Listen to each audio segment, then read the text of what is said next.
Boker Tov. Recording in progress. Boker tov, everyone. Okay. All right, everybody's here. Good.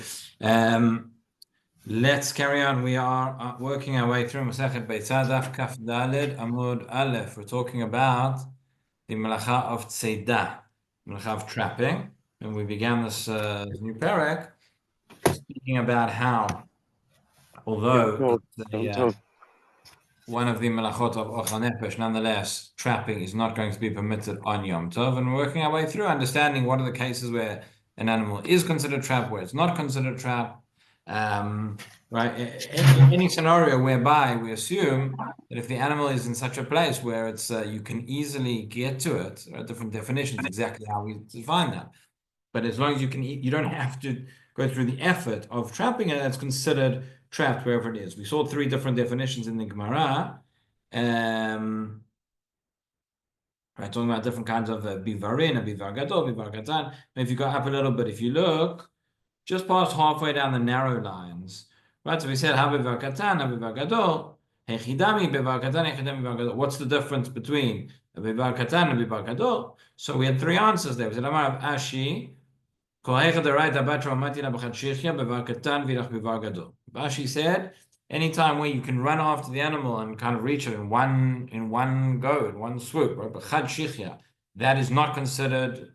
That's you're trapping. The animal's already trapped. You can already reach it.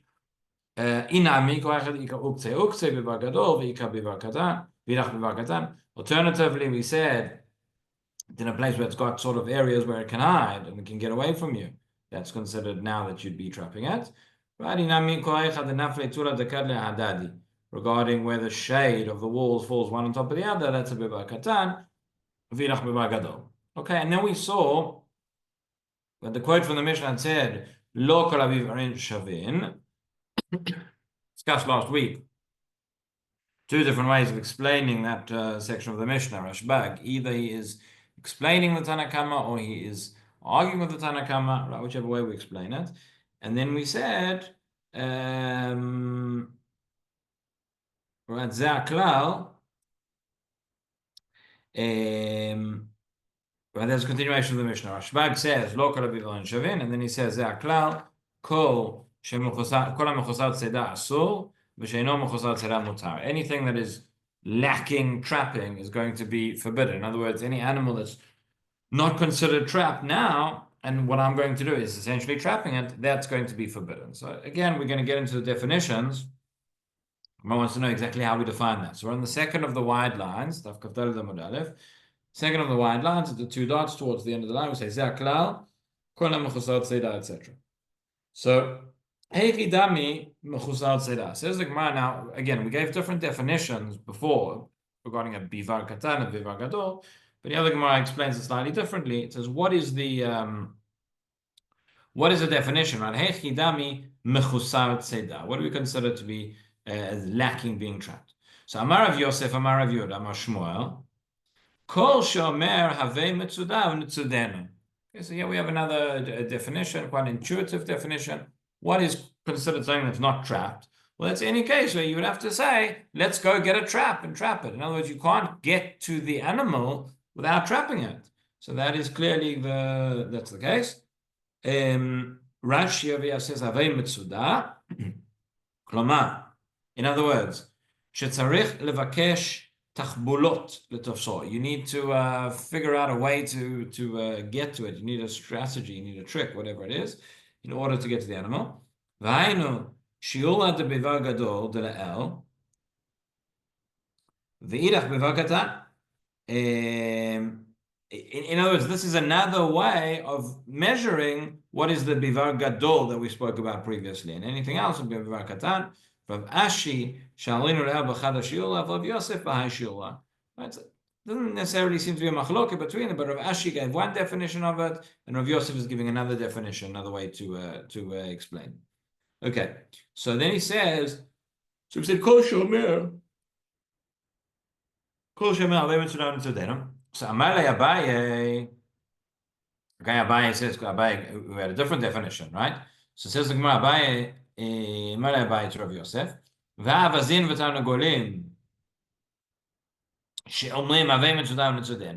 But he says, Rav Yosef, your definition doesn't work because you look at avazin and tarnagolim, different types of birds, ducks and chickens, etc., where you would say, you're going to need to have a trap. The point is, even if they're in this bivad, there's some sort of enclosure, but nonetheless, you need a way to go and you need a trap to go and get them. They're going to run away from you. But we have a bright. This is Vatanya. Hatzad avazin v'tanagolin v'yonei haldei saot patur. Right, says that if you would go and trap, right, avazin, tanagolin, these ducks and chickens, or these yonei haldei saot, it's another type of bird. Why are they called yonei haldei saot, sort of herod doves? Right, so it says the Gemara, it says Rashi, al shem mekomam, says this name haldei saot that's related to the place where they came from. That's where this strange name comes from. Or Yeshomim Hashem Holdus, or they're named after Herod. Okay, but these are birds which grow in the home. In other words, we said that the definition was what? Anytime when you need to go and get a trap, you need some sort of a tachpulot, as Rashi said, to go and trap the animals. So here you have these birds, which you need some sort of trick to go and catch them, to go and trap them. But the Bright says that if you trap them, you'd be patur. In other words, they're already considered trapped. So that's a contradiction. So that is the question that Rabbi asked. It says, Amar Rabba bar Rav Huna mar Shmuel, halalu ba'in lekluvan ha'elev, v'halalu en ba'in lekluvan ha'elev.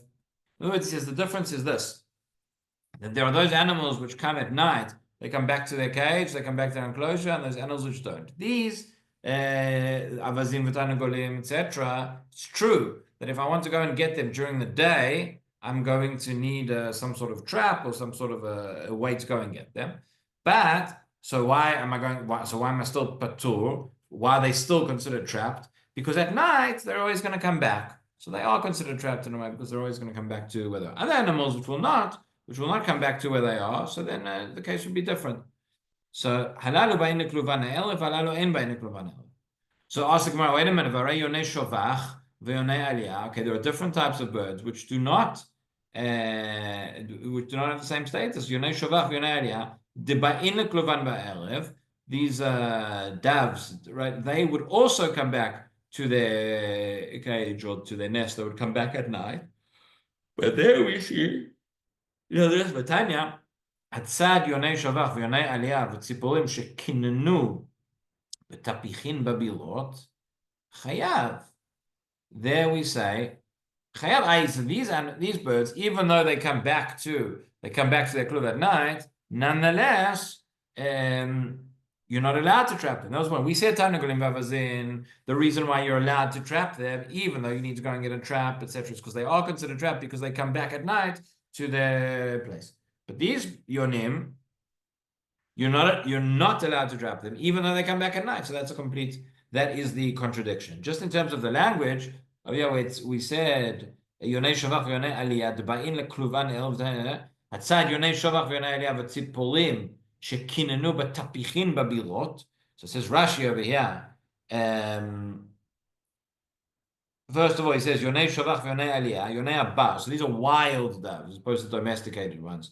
Yonei abal v'shatin v'ochlim b'chutz. They go out all into the wild sort of to eat, and they come back. B'tapichin babilot galsinan, says Rashi over here. He says kamin pachin nornim b'chomot habilot v'amigdalin lekanen sham ofot haba. Okay, so when it says tapichin babilot, bilot means sort of in the homes, in the towers, in the different areas, and they would have these tapichin, they would have these clay sort of pots that would go in the walls or go on the shelf, and the birds would sort of live inside these pots. I'm not sure exactly what it looked like, but that's what he's saying. So he's saying so over there. So we have the contradiction. For Tarnagolim, we started off saying that anywhere you have to say Havei Metzudah, you have to bring a trap in order to trap them. We consider the animal is not trapped because I need to do something in order to trap it. But then we said that when it comes to Tarnagolim v'avazin, these domesticated birds, even though if I want to go and get them, I need to trap them, I'm going to be patur. So we said, why are you going to be patur over there? Because these birds, they return to their kluv at night. They come back by themselves. Even though during the day, if I want to get them, nonetheless, I'm going to be patur. They come back by themselves. But then, so they're going, wait a minute, but you have these wild birds that also come back by themselves, but nonetheless, that you're not allowed to trap them. That's still going to be chayav. So how does that work? So Ela Maraba Baravuna Amar Shmuel Halalu Ba'in Kluvan Ha'elev Umezonotan Alecha V'Halalu Ba'in Kluvan Ha'elev Ein Mezonotan Alecha. Okay, so there are two criteria here. It's also the criteria that they are going to come back. They're going to come back to their clothes at night by themselves, but also whether I have a responsibility to feed them, whether they need to come back for food. The wild doves can go and get their own food.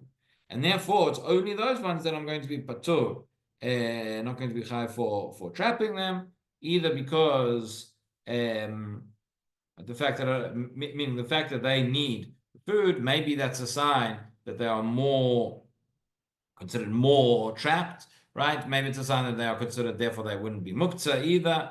But that would be the difference. So that is according to Rabbi Baravuna. Rav Mari gives a different answer. Rav Mari Amar, Hane avide lirabuye, v'hane lo avide lirabuye. Meaning lirabuye means that they can get away. So Hane lo avide lirabuye. So even the right, it's a difference in terms of the criteria of how well trapped they are. These are domesticated birds. They're not really going to get away, but these ones could. Hane lo avide lirabuye. Kulu nami avide lirabuye. So says the Gemara, what do you mean? All the birds they can run away from, they can fly away from you. So it says no. Hane kulu nami avide lirabuye lekluvan kamrinan da avide lirabuye. So Rashi says that the kluvan kamrinan, meaning I'm only saying to their sort of nests. Pochin ad kenan v'tzarich la'alot acharehen v'gam sham nishmatin mimeno v'yodin. Meaning these wild birds, they're going to go all the way to they're going to go, even they're going to go back to the club, they're going to go back to the nest, they're going to fly up to the top, you're going to go and try and get them, they're going to be able to fly away. So essentially that's going to be the difference in terms of how strongly considered trapped they really are. And that's the principle that we've seen throughout the sugya. Okay, we're on to the next Mishnah, at the bottom of the Amud. The next Mishnah, again, is related to trapping also, but here relates to not to the melacha of trapping as such, but what happens if an animal was trapped? Okay, and if the animal was trapped on Yom Tov, am I allowed to? Obviously, if the animal was trapped on Shabbat, there's nothing I can do with it. But if the animal is trapped on Yom Tov, what can I do? So we would think if you get an animal from the trap, so in terms of melacha, there's not going to be a problem because you can now take the animal and you can do whatever and shkita and you're allowed to cook it.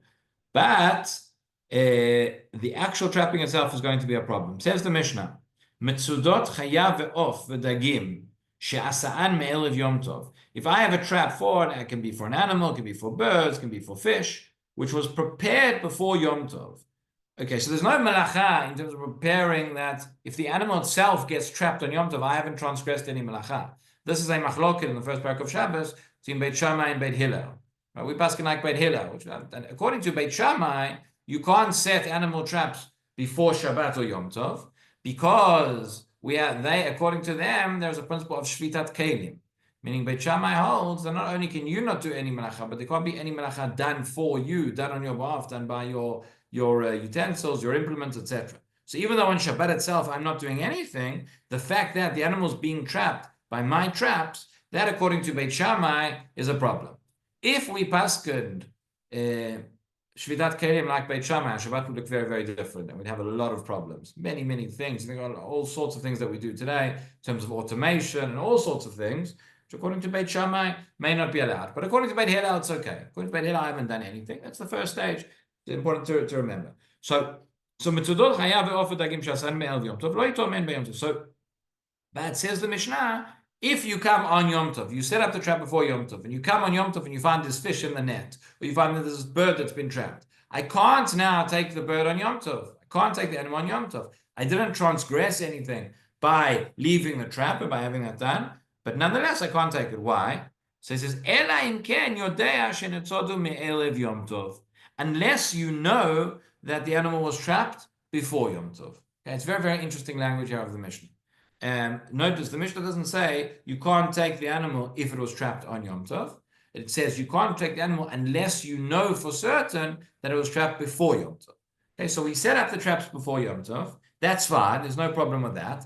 If the animal was in the trap before you arrived, I was on my way to shul, and just before I got to shul, I saw that an animal had been trapped before Yom Tov came in. But said I can come tomorrow and I can take the fish or the bird, whatever it is, and I can have my barbecue for Yom Tov lunch. But if the animal was trapped on Yom Tov, then I can't. Why not? So the answer is that it's going to be muktzah. The animal is going to be muktzah, meaning I didn't have in mind, I didn't know, it wasn't there before Yom Tov, so I wasn't able to set it aside to designate it for use. You remember it's a long time ago, but right a while ago when we started off Masechet Beitzah, very, very first sugya, talking about the Beitzah and a Tarnagolet, talking about the issue of muktzah, of animals, and we saw the difference between a Tarnagolet, which is for Shchita, or a Tarnagolet, which is for Legadar Beitzim, and it's going to be muktzah or not. Okay. And again, the word muktzah means something is set aside, something is designated. So we assume if before Yom Tov I knew there was a certain animal I was going to designate it, then it won't be muktzah. But I didn't know that this animal wasn't here, and therefore it's muktzah. What's interesting though, again, and the Gemara will address this, but the Mishnah says, so what if I don't know if the animal, I come after Yom Tov and the animal is there in the trap? And I have reason to believe that maybe it was before Yom Tov, maybe it was on Yom Tov. It's a safek.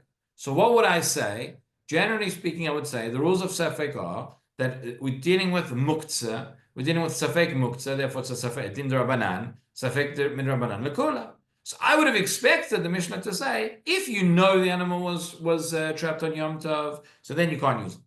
But if you don't know, and if it's a safek, so then it's fine. It's not what the Mishnah says. The Mishnah says, if you know that it wasn't trapped on Yom Tov, so then you can take it. But if there's a doubt, if there's a safek that maybe it was trapped on Yom Tov itself, so then it's going to be muktzah, it's going to be safek muktzah, as the Gemara is going to call it, safek mukhan, muktzah, the same thing, and therefore it is forbidden. Okay, come back down in just a moment. Then says the Gemara, Umaseh. Now we have a story. Maseh b'nochri echad shavita gimel Rabban Gamliel. There was a certain non-Jew came and brought fish to Rabban Gamliel on Yom Tov. Ve'amar mutarinen ela she'en ratzoni lekabel hemeno. Rabban Gamliel said, these are mutar, but I don't want to receive it from you. I don't want to rely on it. I want to be machmir, whatever.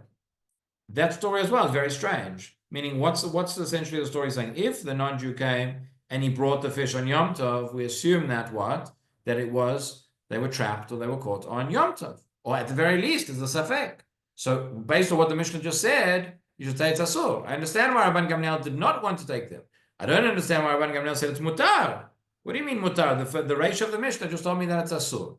Okay, so that's the Mishnah. So just before we get into the Gemara, say a word about the safek mukhan. Nonetheless, because why should it be that the animal which is a safek that it was trapped on Yom Tov, that should be asur? So the Rishonim bring two reasons over here. Let me show you the Shulchan Aruch.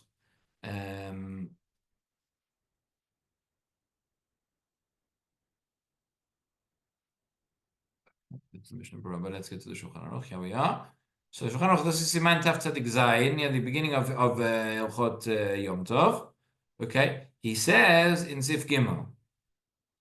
Oh, maybe we should see before that. Let's go from the beginning of the Siman. Right. So it says the Shulchan Aruch.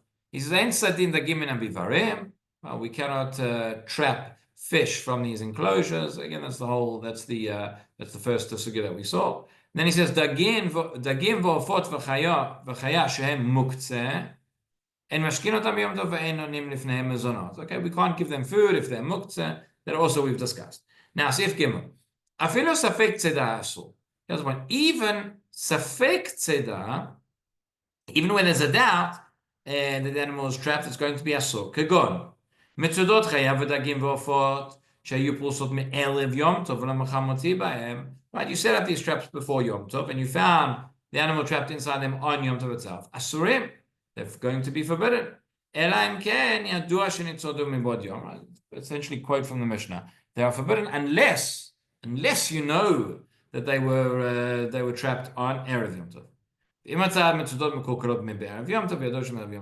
If you found the traps were damaged on Erev Yom Tov, that's one of the ways you know that they were trapped on Erev Yom Tov. That's the continuation of the sugya.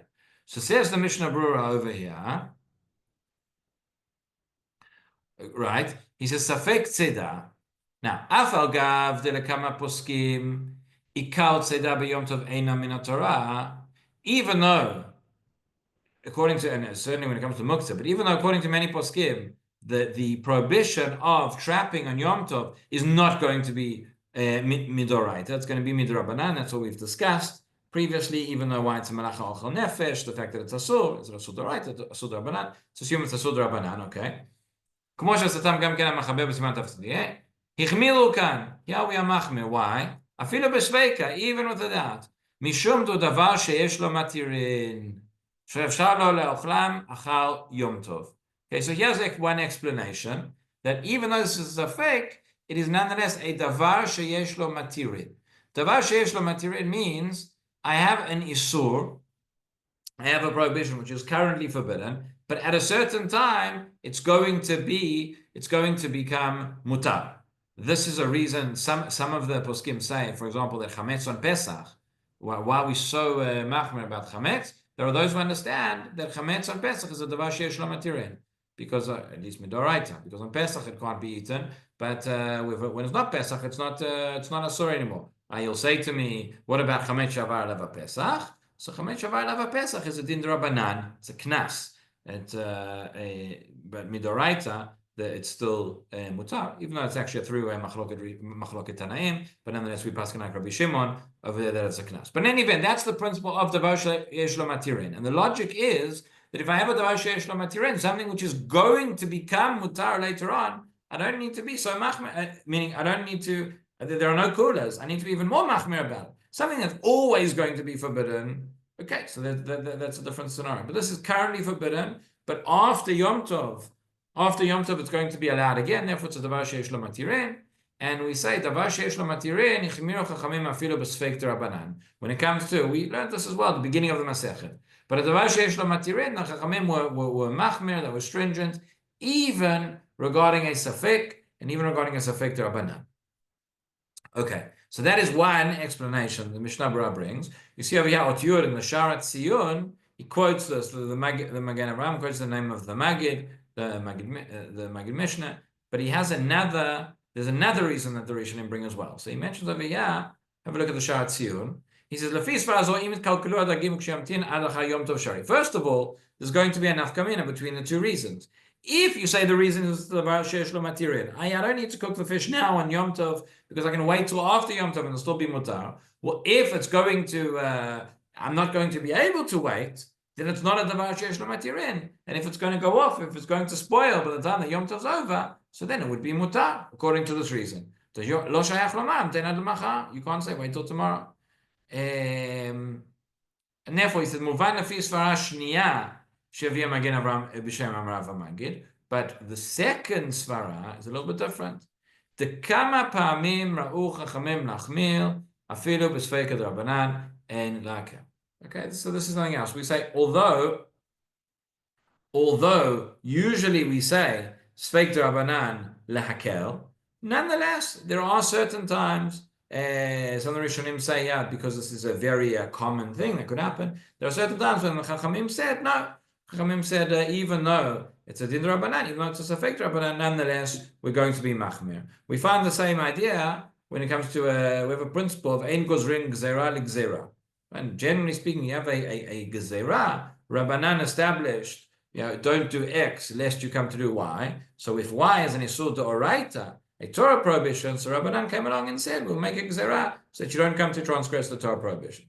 However, would we say that Chachamim came along and made a gzera d'Rabbanan in order to prevent me from transgressing another gzera d'Rabbanan, which is only there in the first place in order that I can not transgress the gzera d'oraita? So that's what we call ein gozrin gzera l'gzera. We don't make a decree to a rabbinic decree. Nonetheless, there are isolated cases where we find the Rabbanan are gozer. And why are they gozer? So again, there the poskim give different reasons. They say because sometimes they thought it was right. Sometimes maybe it's something which is exceedingly likely, exceedingly common, and therefore they would make a gezerah like that. Okay, so those are the two reasons over here. It comes out from our Mishnah. It comes out almost explicitly from our Mishnah that even safek mukhan, safek that the tzeidah took place on Yom Tov, it's still going to be forbidden, either because we're dealing out with a davar sheyesh lo matirin, or we're dealing with a case which is exceedingly common, and therefore Chamim said, even though it's a safek, we're going to be machmir. So that's the Mishnah. We'll stop there for today, and tomorrow we will pick it up with the Gemara. There will be a shiur tomorrow, even though it's a fast day. So see you all then. Great, thank you. Okay. Good day, everyone.